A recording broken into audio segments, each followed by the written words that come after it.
Bonjour à tous, nous nous retrouvons aujourd'hui pour tenter de répondre à une question de Michel qui nous demande « Qu'est-ce que la miséricorde?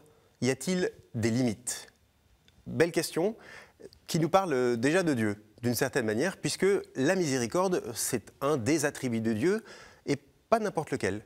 Ce n'est pas un adjectif comme les autres, puisqu'on ne dit pas que Dieu a de la miséricorde, on dit qu'il est miséricorde.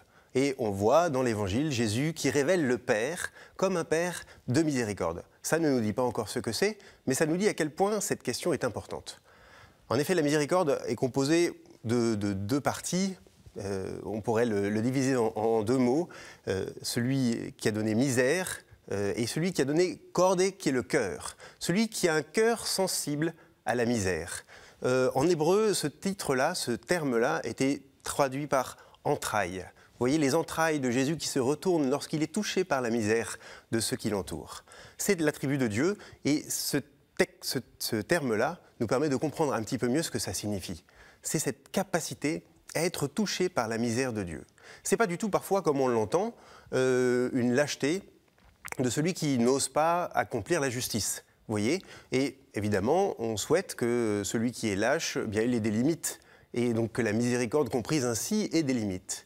Mais si la miséricorde, c'est la capacité de Dieu à ouvrir son cœur à celui qui est devant lui, de connaître le fond des choses, de l'aimer d'abord, avant de pouvoir poser un jugement, alors on espère que cette miséricorde n'aura jamais de limite. On espère que cette miséricorde nous emportera et nous permettra, nous aussi, d'essayer de vivre à l'image du Père. Parce que c'est ça aussi la miséricorde.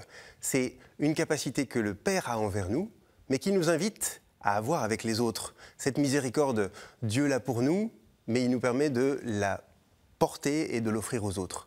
Comment ? Eh bien, en essayant d'abord de poser notre regard sur celui qui est à côté de nous, d'avoir la patience, comme Dieu a la patience envers celui qui cherche à se convertir, d'avoir la délicatesse envers celui qui cherche à s'offrir, d'avoir aussi un peu de compassion envers celui qui souffre. Vous voyez, tout ça, c'est la miséricorde qui se déploie. Et alors, on comprend que cet attribut n'est pas appelé à avoir de limites. Cette capacité-là à aimer n'est pas faite pour être réduite. Au contraire. Et la justice, la véritable justice, c'est celle qui se déploie dans la miséricorde. Ce n'est pas celle qui se fait en opposition. Alors oui, nous pouvons demander au Seigneur de tout notre cœur d'avoir en nous cette miséricorde, de contempler le Père qui nous la donne et nous, à notre tour, de pouvoir l'offrir. Merci Michel pour cette question. Vous pouvez vous aussi, si vous en avez, envoyer des questions à l'adresse pourquoipadré@ktotv.com, nous retrouver sur les réseaux sociaux sur le hashtag pourquoipadré ou retrouver l'ensemble des vidéos sur ktotv.com. Au revoir.